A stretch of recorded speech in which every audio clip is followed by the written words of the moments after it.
Hello and good evening and welcome to The Truth Behind the Truth, where the truth never sounded so good. All right now. That's going to be another tagline for the third season. Yes. Another slogan where the truth never sounded so good. My goodness, we lost our brother Harold. Well, you know what? That's how that internet does. I'm sure he'll be back in a minute. Where the hell is Harold? I know that's right. Where the hell is Harold? Well, we definitely know where the hell Parnell is today. Oh my goodness! You know what's so funny? The last show, Parnell wasn't here. Parnell was here. Now Harold's not here, but he'll be here. He's coming back, y'all. I'm back. We changed it to where in the hell is Harold now? Right. I don't know. We're still in consultation on that one because my lawyers are getting involved now. That is a reserved title and name, right? It's so good to see you, gentlemen. Yes. Once again, back for our second show of the third season, which is turning out to be a really phenomenal season for us. I mean, just so excited, about that. Matter of fact, as I roll into, welcoming everybody again tonight, I just want to mention the next week's show. We have our dear friend and brother, Mr. Sandy Hackett, again tonight. I should say comedian actor Sandy Hackett will be with us, join us at the table next week. So we will get a little bit of his vibe coming in and all that good stuff. So I'm excited to have him back as part of our show next week. And special guest, we have actor Conron Riley that will be with us next week on the show. So hey guys, you need to come and check that out. Yes, definitely. A lot of his work has been seen on Bounce TV. Okay. But he's actually worked quite a bit with another friend of our show, our dear mother of the show, Day Out of West. Mama D. Exactly. He's been in several films with her. So, he's not new to the game, y'all. But we're so glad he's taking the time out of his busy schedule to come share and vibe with the fellas on next week. So we're excited about that. And y'all get ready for November. We'll talk about November later. But it's going to be a great show, full packed up. Well, I can say this much. Starting out the first show in November, hey, our lovely sister, Miss Coco Brown. Our first Saturday in November. Now, she's going to have y'all laughing your ass off. So get ready for some good time with her. But anyway, fellas, how you doing tonight? Parnell, it's good to see you. Your beautiful face and handsome smile all in the face. Thank you. Well, greetings from Dallas, Texas. All right. Yes. See, now we know where the hell you are. Yes. We're attending a friend's wedding tomorrow, so we flew out today to make sure that we're here and do that. And it's going to be a quick turnaround trip because we'll have to leave the reception kind of early to catch our flight back tomorrow night to be able to go to work Monday morning. Okay. Gotcha. Oh, you doing a Harold? That's a Harold. Yes. You doing a Harold? There's a Harold Nova quick turnarounds. Right. Get in and get out. Where are you going? You can't go, Harold. We got. Oh man. But look, we made magic happen during the time we had. Well, absolutely. But we've already harnessed him for what we continue when we're doing our other stuff in studio stuff come January. So we're gonna tell him he ain't going nowhere. Matter of fact, we're gonna hold his passport, his ID, his credit card, everything else. They ain't going nowhere. Not at all. Not at all. Like you say, how you feeling? I'm good. I'm a little bit under the weather. Yes, he is. I had a little bit of a situation going on. Not trying to scare nobody, but I had a little COVID. Yeah. And I'm getting better. And but it wasn't as bad as the first go round. Thank God. Right. Thank God. Right. Yes. But he's doing good. He's feeling better. Thank you. Definitely coming through it. Was kind of surprised, that it hit him. I mean, at the end of the day, I was shocked. Yeah, I was really shocked because, being exposed to all the people that you're exposed to on a regular basis. Working in the public sector will really kind of mess you up these days. Exactly. I mean, I'm just saying, you just gotta watch yourself. But other than that, though, it's all good. Well, one of the things I guess kind of touching. Well, but Harold, let's say how you doing first. I'm sorry, brother. I'm sorry, Harold. No, you're fine. No, Harold, how you doing? And I'll talk about COVID after that. So how's Carolina? Carolina is good. I'm doing really, really good. I got some good news this week. Every year I'm supposed to have my test for just to check the cancer stuff. Yeah. I hadn't done it in a while. I have been negligent. And So, but I got my results back, and everything is good. Still no cancer. So, Wonderful. So that's good news. We like to hear that. I mean, we need you, and especially all of us, to be examples of health as much as we possibly can, because we speak health from our inner part, to everybody. So we definitely want to be a reflection of that, in terms of our physical part as much as we possibly can. So thank you for sharing that. That great news. And you know what? And I get the anxiety that people have, because I had, the anxiety, even though I felt healthy and was thinking I was healthy. You just never know. So I was like nervous. I was just a little nervous. Right. So I get why some men avoid going to get the test, but it's better to know than not to know. Well, I think the funny thing about, not the funny thing, the odd thing about that, I think that a lot of men are still afraid of either the results, you know what I'm saying, as to, going about it, and then the stigma, which I'm very, out of the box on this stigma about getting checked. I mean, really? That's going to change your sexuality by you getting to find out if your life is in danger or not because of a disease? And I'm really, honestly, I mean, it's unfortunate that you have to beg men to go get their prostate examined, for the fact of the way that it's done. I mean, at the end of the day, and this whole stigma, unfortunately, in the African-American males are the biggest problem with it. I mean, on the heterosexual side, it's just like, well, I don't want no sticky. No. That's not changing your sexuality, dude. You know what I'm saying? That's saving your life. But maybe that's something that, as we were discussing pre-show, that as we roll into 23, that's our focus, guys, is going to be the year of the man. So we're going to spend some time around that subject, as we go into 23 and have a good launch against that. But one of the points that I wanted to mention real quick was about the COVID. I wanted to say to speak to about COVID just real quick. I mean, my dear husband here has again contracted it again. Triple vaccinated. I'm quadruple. How many vaccinations I got? I got enough to start my vaccination. I own vaccination clinic. I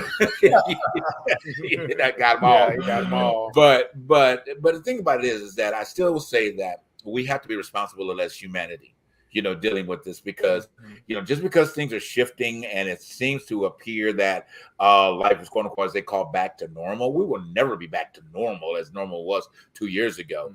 But the responsibility that we have to have still remains, at the end of the day, because there are still people in the hospital right now that are seriously infected, and seriously are passing on. So please, our audience, if you haven't gotten vaccination, please consider it. At the end of the day, because you are protecting yourself and you're protecting people around you at the process of that, because we don't want to see you or your family members or whoever else transition out of here unnecessarily, especially if you are not vaccinated and you're able to, you're spreading things even worse because you're not. And as we roll into the holiday season, because, now that you can officially, maybe second year now, being able to gather with family members and things, you don't want the big spurts to, start happening again. So please just be on that. And if you need to wear a mask, put on a damn mask. We spent the whole 2 years talking wearing a damn mask. Then it changes to wearing the hell's damn Parnell. But but seriously, wear your mask, people, if you need to. Okay, there's nothing wrong with that. I see more people wearing masks now than when they were supposed to be wearing it. Which is good. Yeah. But anyway, so moving on. I know you had something to say real quick before we go to break. Oh, going back to what you were saying about the situation with men going to the hospital. I think, to be honest with you, with our culture and within the, and I'm not gonna harp on too much or a significant culture, but I think in America in general, I think we are scared of going to the doctor now that we the situation with COVID and everything else. I think there has been a culture of us always, and then on top of that, everybody doesn't have the same healthcare plan. Let's just get that out. Economics is always the big thing here in this country, where everybody can afford healthcare. Right. So there's always a situation where it's keeping people away from the hospitals. Either it's economics, either it's culture. People, within the African American community, we always been scared of hospitals and doctors because of experiments, Tuskegee, all that crazy. But to be honest with you, it's just something always dealing with, fear. Right. Financial, culture, all that stuff. Right. I just want to put that out there too. Well, you make a great point about that. I mean, but the one thing to support your point really in America nowadays, there really shouldn't be a reason why you don't have some sort of health care. I know. You know, and if you're paying taxes or if you're doing anything regard with taxes, you got to be listed with somebody as a health care because they'll penalize you. That's so, true. You know, at the end of the day, so there really is. Out here in the state of California, you would not. No, that's really everywhere. Right? Everywhere. Yeah, that's everywhere. Really okay. Different. That's everywhere. You have to be registered with some sort of healthcare, whether it's government wise, and so on. And funny, we're talking about this because this is renewal time for everybody. It is renewal time to do that time of year to do it again. But anyway, we're going to go to the break. I don't want to get to, when we talk about health now, want to bring it back on up now, in a different light. So it's about time for security to go our quick break, and we will be right back after this question. Oh, no, we're gonna not break yet. Oh, okay. Give it rolling. Nothing wrong with it. Let's keep it going. That's all right. Good. So, Bruno, tell us a little bit about some of the projects you're working on, real quick. Well, tell us what happened last week while you were so sharp and what was going on. Oh, last week. Yeah. It was the Academy of Motion Picture and Sciences and Vogue magazine. Vogue, okay. Yeah. Their gala, the museum opened last year and they did a gala. And then this year they're like, that was so much fun and excitement. Let's do it again. So I saw some articles that were kind of comparing it to the West Coast version of the Met Gala. Oh, wow. Although the outfits aren't quite as extreme, people just going for, more regular glamour. So that was nice. It was great because I think, we saw Kerry Washington, Ava DuVernay, Spike Lee and his wife were there. Regina Hall was there, Keke Palmer, Tilda Swinton, Glenn Close. It was like we're seeing these people go by. We're like, oh my gosh. But at the same time, we had to play it cool because we're in the middle of singing while they're all coming up. So singing with this group called Raise, which does a lot of these events. And my friend Chris Wade, who I've done some caroling gigs with before, he's like, hey, I want you to be involved in our group this year. And it just kind of happened that I was available to do stuff. A crazy, crazy month, because then last night I had another performance with my friend Michael Shaw Fisher, did an original musical of A Midsummer's Nightmare, which is his sequel to A Midsummer Night's Dream as a kind of like rock musical. Right. And I'm like, why do I do this to myself? My brain is just exploding with all this music going through over 2 weeks. But it's nice to be in demand that people are. I was like, hey, Pernell, can you do this? Hey, Pernell, can you do this? But I need to start looking at my calendar and go like, no. Like I'm full. All right. Or let me let you speak to my people and then they can get back with you. Then people can communicate if I can get it in. Exactly. Well, great. We're definitely glad to hear that. I'm always excited to know that because that kind of speaks to Where in the Hell is Parnell is a part of the show that what's going on. We'd love to see some of those interviews coming up with the Where in the Hell is Parnell coming up. So we're excited about it. Yeah. All right. Well, we'll be right back after this commercial break with some more News Buzz with the fellas. See y'all in a minute.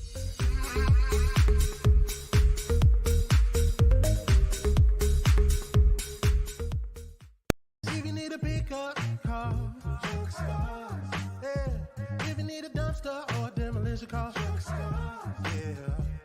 Call 844-55-STARZ. Junk Stars. It's Junk Stars, babe. Hey, my name is Thurston, and here I have my CEO, son Langston. We specialize in junk removal, dumpster rental, and demolition. So if you need junk removed, call Junk Stars. You need dumpster rentals, call Junk Stars.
Now, wait a minute now. I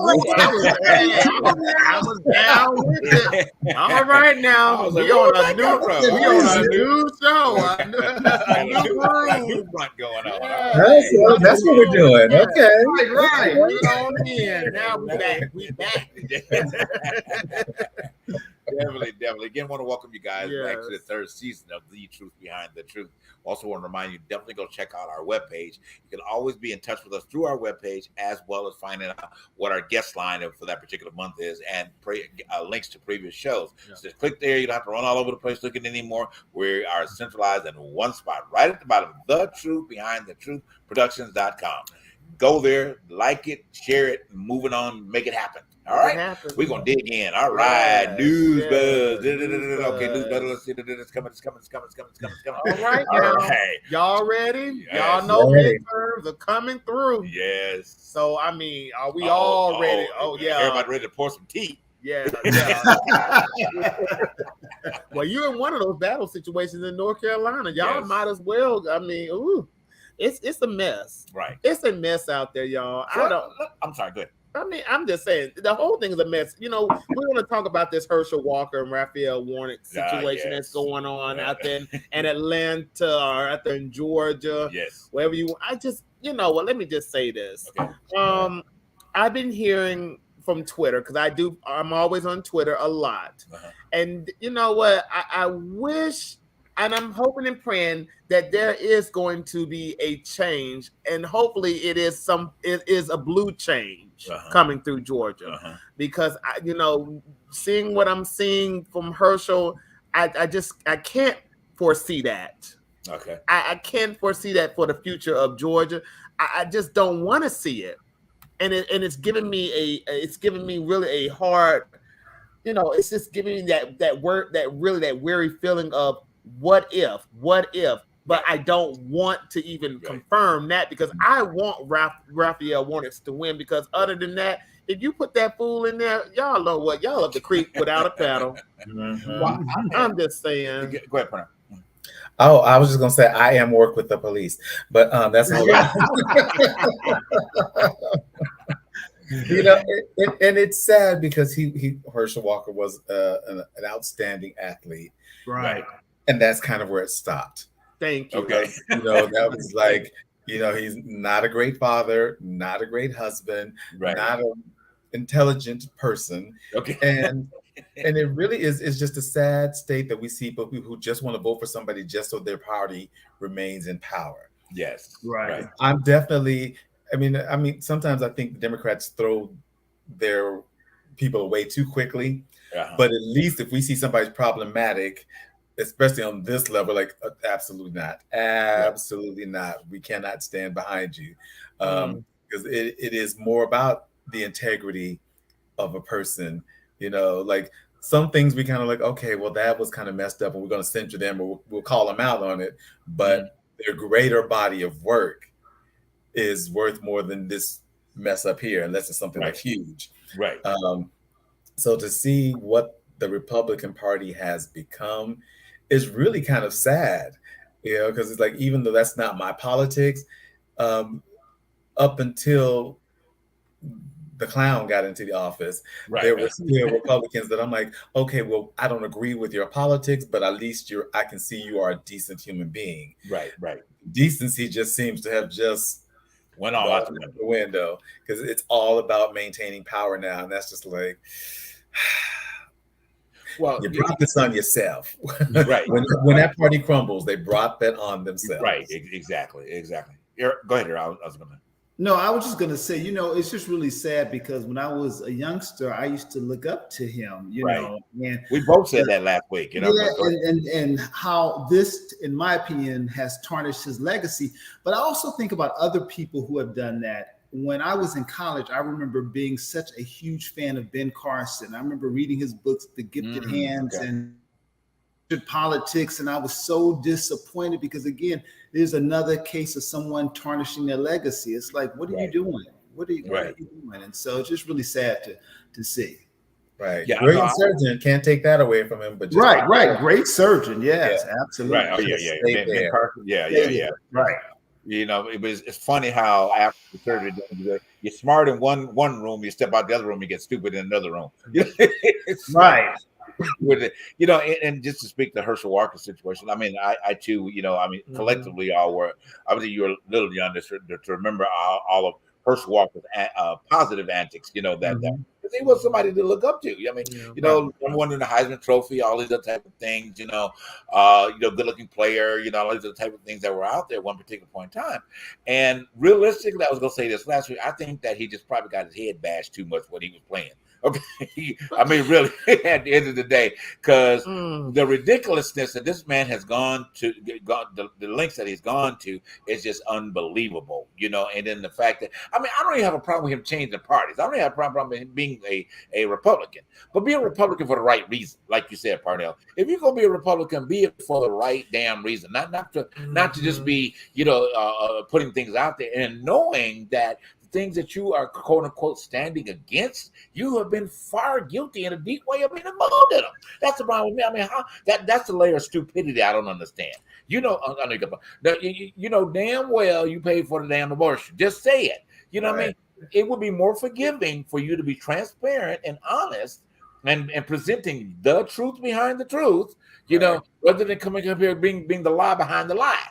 Right. You know, and being exposed. You know, just at the same way with you, the fake police officer, and then at the same time, this relationship, a lack of relationship that you have with your baby daddy, I mean baby mama. You know, at the end of the day, which you know, again, it was we gave homage to your son, very brilliant young, you know, brilliant man. You know, I won't say young man at that point, but we said brilliant. Did we say brilliant? I didn't. Hold on, wait. Let me cut you down. Hold on now. Wait a minute. I don't think that's. Wait a minute. His son, brilliant. Right. You haven't followed his son, haven't you? Let me educate you on that. Now, his son is just. I didn't say brilliant. Social media pop off. Oh, okay. He's a social media, and I hate to bring. You know what? It's sad though. Looking at Herschel, I don't mind you being Republican, but you being a Republican and not being able to articulate your own ideas. What are you standing on? What is the foundation that you are standing on without somebody handing you a note and saying, say this, say that, don't say this, don't say that. He is a flunky, and it shows. And the saddest thing about Trump like him, but go ahead. The saddest thing about that situation is that there are people who are going to want to vote for that in order to hold some form of power and then hold an agenda. Right. And to talk and Herschel Walker's son, let me tell you something. It said that he's part of LGBTQIA movement anyways, plus movement. Okay. He is ridiculous. The man needs mental therapy. He needs a therapist. The man has been popping off since 2006, 19? Like that, He was I remember when he had the blowed out fro and the pimples everywhere, and he was just going off the handle about this and that and Trump and this, and it's been a mess ever since. But I mean, I will give him credit for coming out against his dad and saying, you know, you lied. Right. Now that's the only thing I can stand for him with that. Right. But the man he needs therapy too. Wow. He needs therapy. I guess the apple ain't fell too far from the tree then. No. And who's to blame? Herschel Walker. He wasn't the father to set the foundation, regardless of he just wasn't a great father or a great person all around. Because he, you know, it's just, I'm sorry. I don't want to sit here on a judgment morality, but it's just the fact that looking at that, I'm just putting my head down with this scenario of people wanting to vote for this. Right. Because you don't want to vote for a pastor who so happen to believe, who has progressive ideas, who believe that everybody should have the right to vote, the right to health care, the right that you can go and do whatever you want with your body without somebody judging you and putting their hands in your house. You know what I'm saying? Right. Mm-hmm. I'm just saying, what's the problem? But I know the problem, you know. Right. Well, you know, I mean, but the one thing that's very interesting about this, and I know that, you know, the variation of skin color in Georgia, okay, just the very fact, even though how the one thing I'm looking at this, excuse me, I don't know how to say objectively, if I want to use that term, is that the betting against two men of color in that state, you know, and it's really interesting, that dynamic, you know, behind that. And I'm interested to see what the truth behind the truth in this whole makeup is. We know that, of course, Herschel Walker's quote unquote representing this Republican, agenda. I won't say party, it's a Republican agenda. But what are they trying to prove by having these two black men going up against each other from two different parties? You know what I mean? What is that? I mean, maybe we can just kind of explore that a little bit. It's a political game. The same thing they tried to do with was it Michael Steele going up against Obama? Yeah. We got a black guy too. Right. Okay. Yes. It doesn't work with just any black guy. Right. Right. We have a just a minute. Go ahead. Parnell, you were saying. I think Harold froze on us. Oh, yeah. Jeffries? Yeah, go ahead. Go ahead. Make your point. My system. Harold's freezing again. We're gonna look, I'm too close to Herschel Walker is messing up my system. I know, right? I was just thinking that. You're the closest one to him, too. We can hear you, but you got your point right now while he gets situated. At least you got a great smile. You can get Harold's like, make your point now, Harold, before you freeze again. Y'all go ahead. Go ahead. Oh, that's what. Okay, yes, chronic traumatic encephalopathy. That's Herschel Walker. That's I can play a medical role. That's how easily I said that word. Okay, but the good thing happening in Georgia is that they set a record for the first day of early voting this year. A record amount of people have got in on the first day because they're like, listen, I'm gonna get my vote in and get this nonsense going. Now I didn't see a breakdown on how many Republicans versus Democrats going on, but just the fact that people are really understanding the importance of voting is a great thing to be aware of. Because as many times as people are like, our vote doesn't matter. It's like, yes, it does. That's why there are so many people who are trying to keep you from being able to do it. Right. It matters who you vote for. And it is important that we pay attention down ticket as well as the top offices. We've got to pay attention to the local politicians that are running and stuff like, okay, who's in our city council? Who are these judges? Who is going for this? What are these bills? And I know it's hard to keep a track of if you're not a political science person, but just do the best you can or listen to those organizations and individuals that you trust who know what they're talking about. Like, I don't know about this, but I know so-and-so knows their stuff. So I'm going to look at them because everybody's putting out pamphlets and having little videos on all the social media stuff that will explain what these bills mean. So find those people that you trust and go like, okay, let me listen to see like we know we're going to listen to Harold when he talks about his juicing stuff because we know he has lived that experience and is a walking example. It's like, okay, Harold, what do I need to make for blah, blah, blah, blah, blah. Great. I'm probably not going to research it myself, but I'll ask you.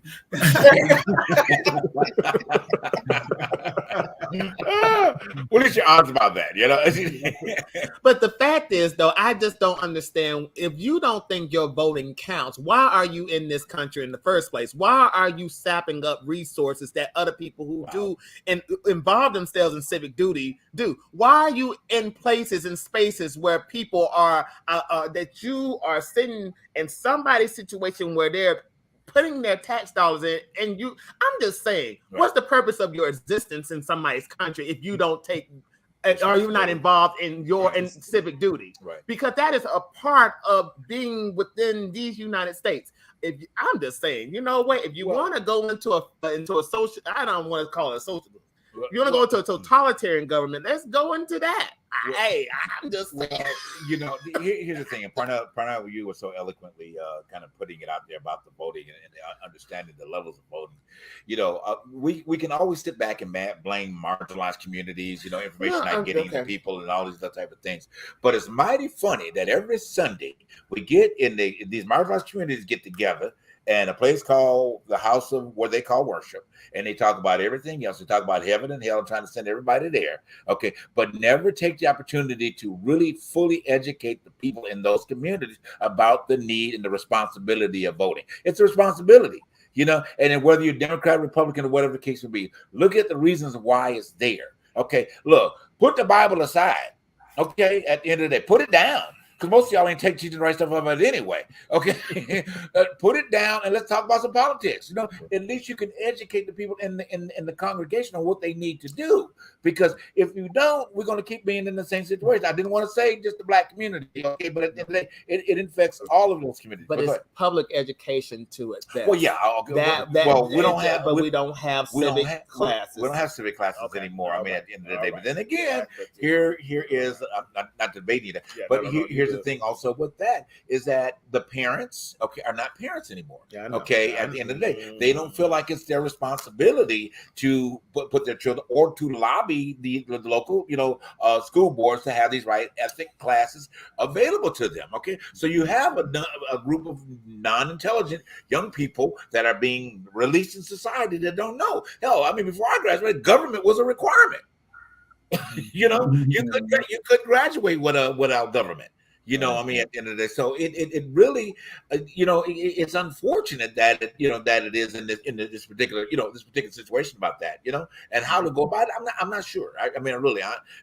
Educating the communities. I know that the brilliance of Stacey Abrams and different ones that are out there trying to bring people to that knowledge. But again, you can't go to one rally and say that Stacey said this, but you're not taking it back to the inner part of your community or to your home, and you guys are not bringing about change. So I mean, to your point, Parnell, again, this is something that you have to have the responsibility on your own to do. I mean, we can constantly say vote, but if you don't understand your purpose in voting, or number one, if you don't understand your purpose as a person, then the responsibility to vote. If you don't understand your worth, because a lot of people don't think that their vote counts, they don't think that they matter, so that's why they don't do anything. So I think a lot of it has to do with people not feeling worthy and not feeling like their vote matters. But speaking to that, and this may take us up to a break, but where do you think, as a community of people, and we just won't put it in just one particular color of a community, but we got 1 minute for break, but we'll pick this up at break to pick this part of the conversation up.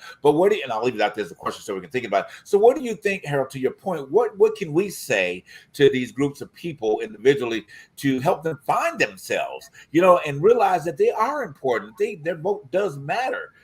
What is it that they need to find within themselves to get that level of authenticity to make them want to see a change? You know what I'm saying? So we'll bring that up after break and, kind of dig in that a little bit. All right. We'll be right back.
Levi, you know the sentence for treason.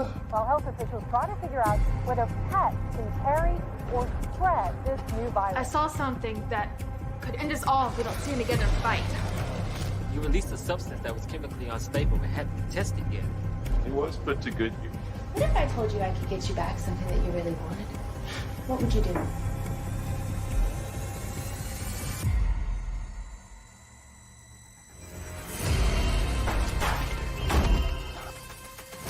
Be worried about all of our survival. The Silver Five, they're not strong enough, nor do they have enough to defeat us. You think you're free, but you're not. Everything has a cost. We're too far out here, okay? We could be surrounded by Davros at any moment now. He will kill you if he finds out.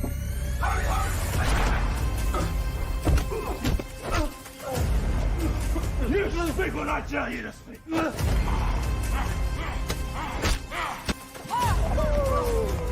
That was easy.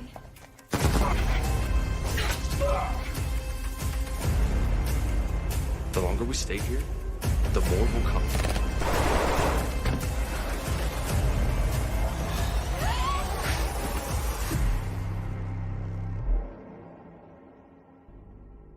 More than 500 new cases reported today, and nearly 10,000 in quarantine.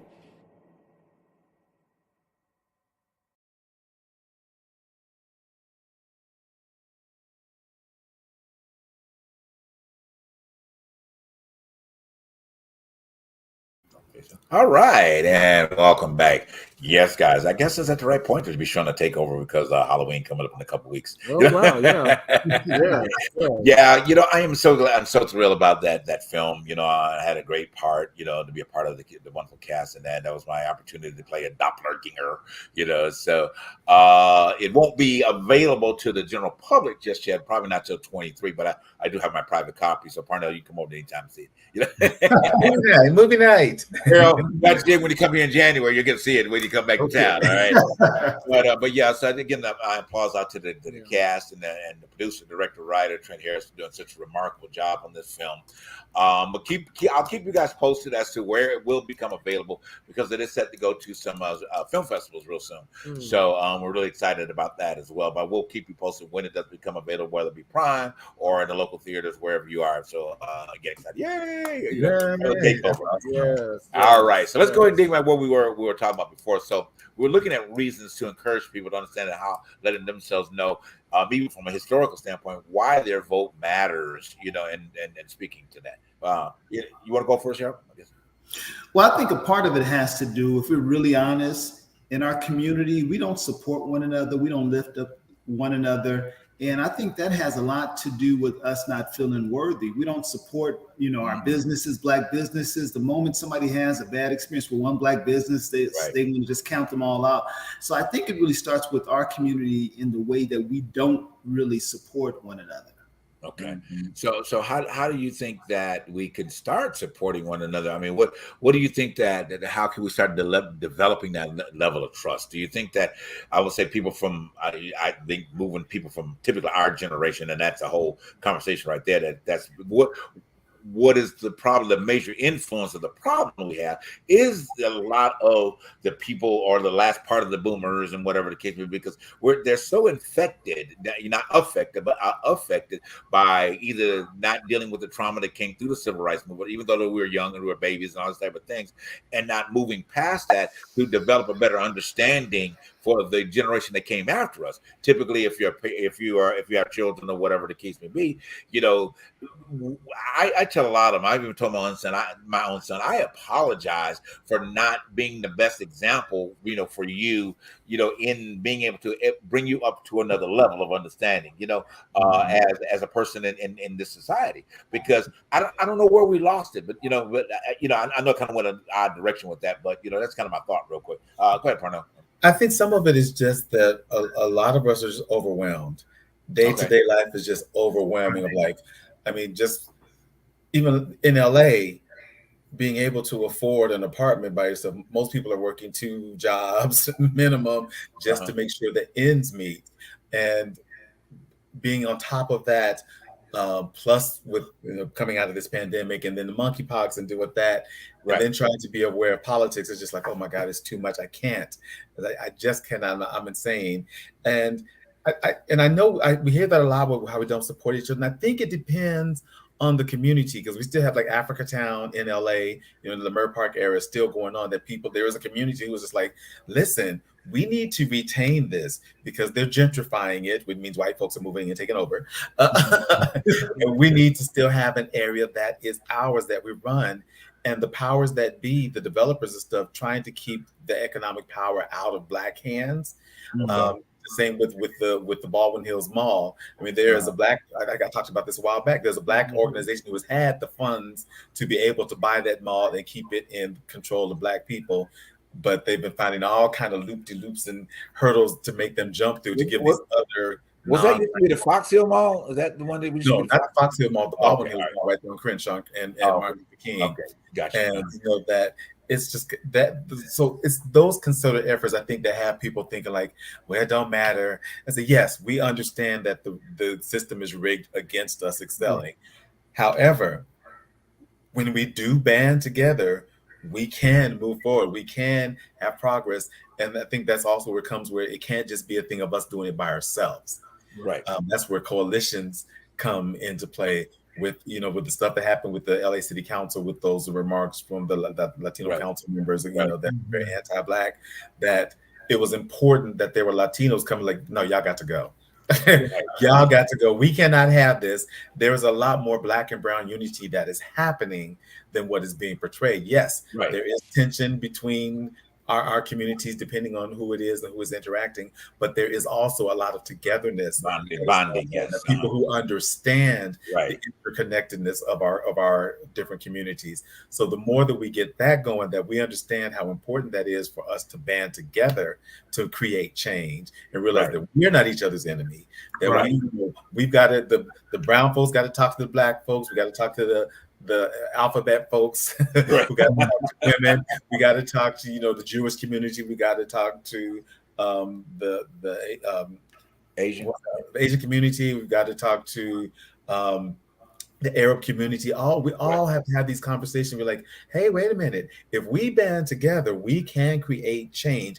Yes, it's important to have Black leaders. Yes, it's important to have Latino leaders. Yes, it's important to have Arab leaders, but don't denigrate the other groups in your quest for representation. Absolutely. Absolutely. I think that's where those council members went wrong.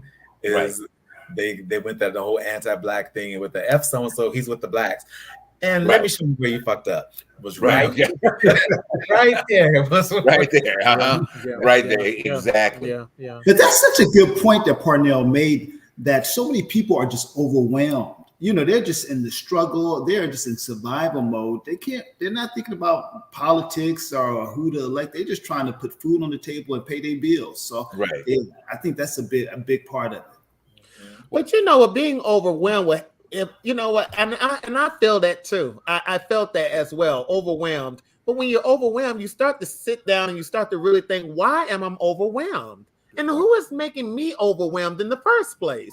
That's the problem. I don't think we ask those questions in our minds. We're so busy. Well, I'm overwhelmed, so I'm. You know what? I'm just gonna take my mind off my overwhelmness. I'm gonna pick up my phone. I'm gonna go on social media and see what Cardi B doing and what everybody else is doing, instead of taking accountability for the situation at hand. The reason why I'm overwhelmed is I'm not holding somebody accountable, and plus I'm not holding myself accountable for the fact that I am in a situation where I can make some change in order for my situation to change. And the problem is with Americans, we like to throw our stuff on somebody else. We like to say, well, you know what? It's not my problem. It's their problem. And because it's their problem, I can't deal with it. I can't handle it. It's something. And that's why I brought up this question, the United States. We are supposed to be united in how we feel about what's going on. And I'm talking about basic stuff. Well, you know what? Let's just say this. We're not going to all be united in the way, we should all feel about certain things, but united in the fact that some things need to be right. Right needs to be right. If my neighbor can't even afford their rent or afford food, then that's got to be something we need to do to make some changes, to make some policies, to get some things in order. And I feel like, yes, we need to get rid of that electoral college, number one. We need to start putting term limits on some senators and some congressmen, and then on some court, Supreme Court judges. There needs to be term limits. We need to start thinking about that. We also need to start thinking about the fact that everybody needs to have some form of health care as early as in their 20s, and then on top of that, we need to start talking about organizations that help the elderly, because they are also, we got to think about stuff like that, but we're not thinking about stuff like that, which causes us not to really get out and make changes, which make us not go out and vote.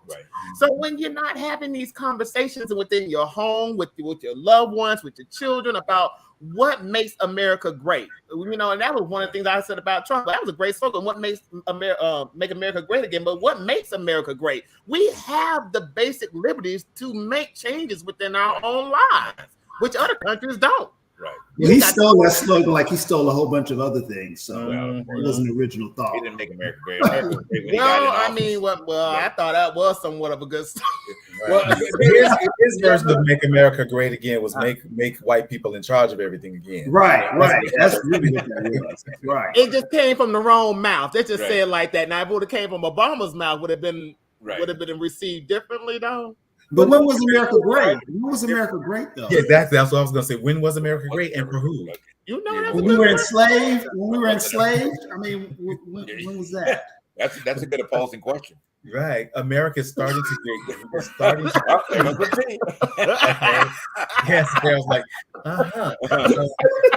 America is starting to get great now because we are seeing more people have an opportunity to actually get ahead, to actually excel, to get represented. The more that we start seeing people of color and women and the LGBTQ community in positions of power, it's like, okay, now we can really be great because everybody is getting an opportunity to be at the table or build their own tables. You know, that's one thing I do love about Tyler Perry. Like, you won't let me have a seat at your table, I ain't worried about it because I'm over here building my own table. Right. And I think that's, for a lot of Black people, that's a group I can really speak on, is we're starting to realize we can't keep asking to sit at somebody's table who doesn't want us there. We can focus on building our own. Like, okay, you don't want us there, fine. We're going to build our own table. And then have to, well, how come it's okay for you to see? You don't get to exclude me from your dinner party and then be upset when I create my own. That's not how this works. Now, do you agree with Kanye West and his stance? I was going to get into that. Absolutely not. Okay. That man, and I'm getting real close to the camera, that man needs to take his meds and stop this foolishness. And all these people who are talking about, oh, you just don't understand. He's a free thinker. Yes, I understand. He's in a manic episode. How can you be a free thinker and you don't read a book? Right. Well, yeah, this is true. Y'all need to stop it. Stop enabling this man with this bullshit and this nonsense, because that's what it is. Not to mention the anti-Semitic stuff that he was saying. Like, listen, can we hold those Jewish business owners who run the industry accountable for negative images of Black people? Absolutely, we should call them out for it. But this whole, I'm gonna go DEFCON 3 on them. But do we hold ourselves accountable for buying into that? See, that's the thing. You brought up a good point, blaming them, but we buy into it. We put our hard-earned monies behind that craziness, and you're gonna sit there and point fingers, but you're buying it. Yeah. Right. It doesn't make sense. Well, that's the thing of we believe. I'm sorry, JP. Is that I'm gonna say that I'm gonna shut up. Hold on, just a minute, Taylor Swift. I'm gonna let you finish. But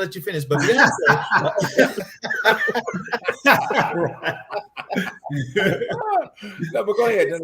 We have bought into the image of what others say we are, and it's really been that battle of again, this is why it's important for us to have Black people in positions of power where we tell our stories, which is why, even though I have issues with the way Tyler Perry does things, I will rah him for getting to the point where he can, I make the decisions. Right. I'm the one who gets the quality of my work. We can talk about that. But the fact that I now have all this Black art being out there, which gives other people opportunity, that we see Lena Waithe is doing her thing, that we see Ava DuVernay is doing her thing, that we see Issa Rae is doing her thing, that we're now seeing Michael B. Jordan directing. Yay, Creed 3, can't wait to see it. That now we're getting to the point, we tell the stories. Right. We're the ones who are green lighting stuff. Right.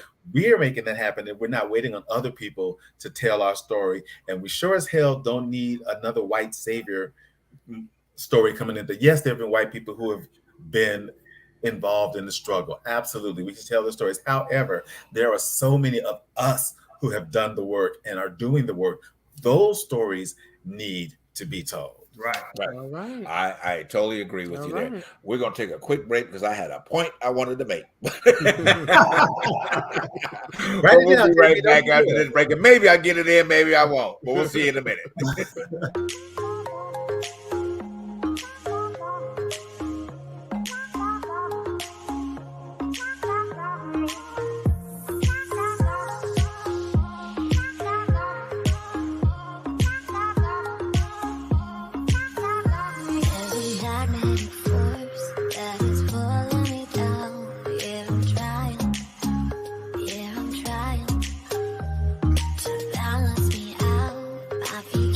The ground.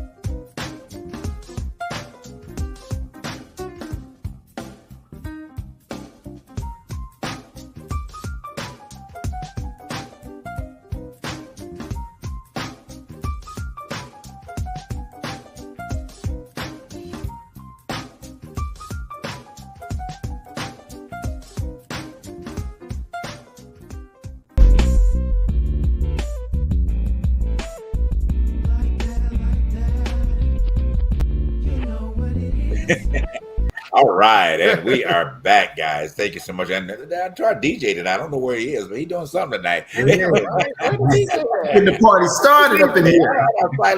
I'm hitting DJ. All right. But anyway, so I wanted to rock the boat. I know, right? I want to bring up a couple quick points about what you guys have been talking about, which has been really, really good. Okay, and I'm going to just kind of throw the opposing out there, so don't throw rocks at me, okay? But I just want to. Oh Lord. Yeah. Get the boat ready, okay? You may want to go.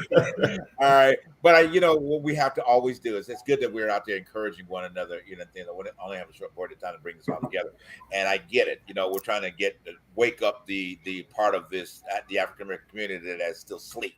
Okay, but I want to say this real quick. So, with the Kanye West situation and the White Lives Matter T-shirt that he released and all those type of things like that. Okay, yes, it has started a huge amount of controversy. And I get it. Okay, at the end of the day, all right, and what it has invoked and the feelings that it has been, and it has erupted, by the process of that. So we had a conversation about that, and I kind of took a step back from it, and I said, well, I'm not supporting it. Don't get me wrong. I'm just making a point here. All right. So here's the thing. We have to still look at it that this other group of people feel like that their life matters. I understand that we've been very marginalized. I understand all of those type of things at the end of the day. All right. However, being in a community where we're trying to become more inclusive as a society, okay, when there's an opportunity to present something in a matter that it does challenge us or challenges our different opinion, we've got to leave room for that. Just like we want to have the same room for when we need our topics discussed. Okay, let's move that to Black Lives Matter. Okay, just for a moment in that category. So we saw the big rallies behind George Floyd moving to death. Got it, loved it. Everybody was a rally, and we didn't make up the whole percentage of people that were on the street marching. Okay, but the people found the need to represent, in a way. So we had all kinds of people. You just name it, they were all over the world, which there probably has not been any movement like that since. I don't think the civil rights movement got that kind of movement. At the end of the day, to be honest. I mean, if you really look at it historically, we didn't see that. However, so back to his, his point, in bringing this forward. Yes, it's probably a marketing scheme. Yes, it started a conversation. Yes, it probably showed levels of insanity. But let's take this as an opportunity also to have a conversation with one of our white brothers and sisters and see what makes them feel this way. What would make them feel like this? Why would they feel like they need to celebrate their life? I can say, now we can say they're privileged. We can put all the labels that we've seen, but let this also be a point to have a conversation with somebody that we feel that is not worthy of that title. You see what I'm saying? So if we take what was said and use it for something else rather than necessarily attacking it to what it has become, then it may be something else better that can arise from it. Now the thing with his lawsuit by his George Floyd, that's going to be a hard task, to be honest. I mean, really, to sue over a slogan. I mean, really it is. I mean, because we could get into the layers why. We know all collectively in the show why even certain portions of Black Lives Matter need to be sued because people mismanage money hugely. It wasn't over the slogan. It was over the fact that he said that he died from fentanyl. Oh, okay. That's why they suing him because he said that he died not from the choke, but from the fentanyl. Right, but even in that, there was fentanyl in his system. But not enough for him to die. No. I get that, and that's always in that semantics of that line being crossed or whatever the case may be. And I agree with you earlier at that point. However, it was still part of the autopsy.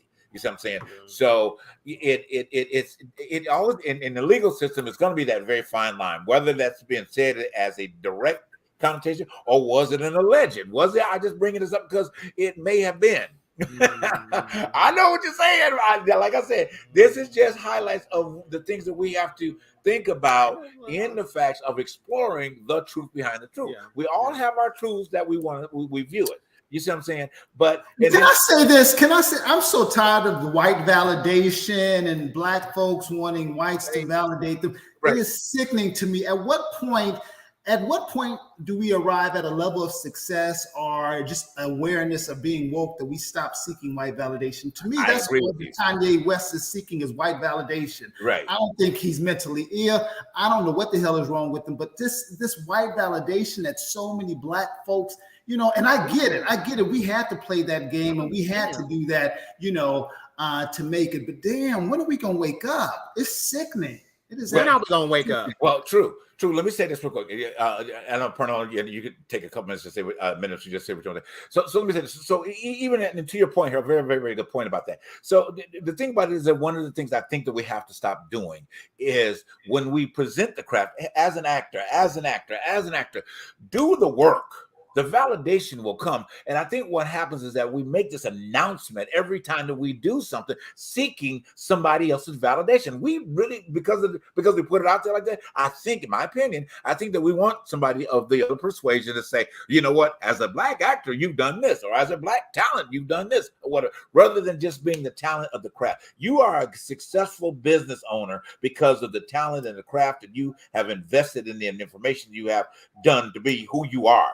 You know, you are just happen to be Black in the process of it, but at the same time, because you are Black, it becomes a Black business. I understand that part of it, but I think that what happens is that we miss that because we want to announce our ethnicity before the talent or before the gift or before that, and expecting that to be recognized by that, rather than letting the talent bring it to you, and then you, oh wow, hey, it was done by the person Black. Now I can see it differently. But if you keep driving home the fact of Black, you know, and it's like accepting because I'm Black. No, be great at what you are. Be great at what you become to be. I don't need to shut up because I would go on, but I know Parnell got to make before we wrap it up. Well, come on, Parnell's gonna wrap it up real tight. Come on, Parnell. You got 1 minute, brother. Okay. If the statements of all of White Lives Matter or All Lives Matter or Blue Lives Matter was wrapped up in any sort of what's the word I'm looking for? Reality, as opposed to just being to shut people up saying that Black Lives Matter, then that might have some point. But the fact of the matter is that Jane Elliott summed it best. Like if you really think that the white people are being subjected to the level of violence, then how many white people will be willing to trade places with the way that Black people are treated in this country? Exactly. None of them motherfuckers, ever stand up and say, yes, I would do that, because they know what is happening. They know how Black people are being treated in this country. So they know that coming up, oh, White Lives Matter. You know that's some bullshit. They're just trying to get us to shut up, standing up for ourselves. Come on, that's the truth behind the truth. Come on, that's I the love truth it. behind the truth. I love it.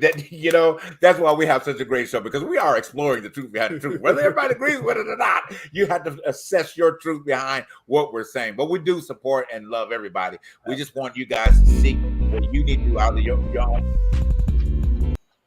But anyway, guys, thank you so much for tuning into The Truth Behind the Truth tonight. It has been an awesome show.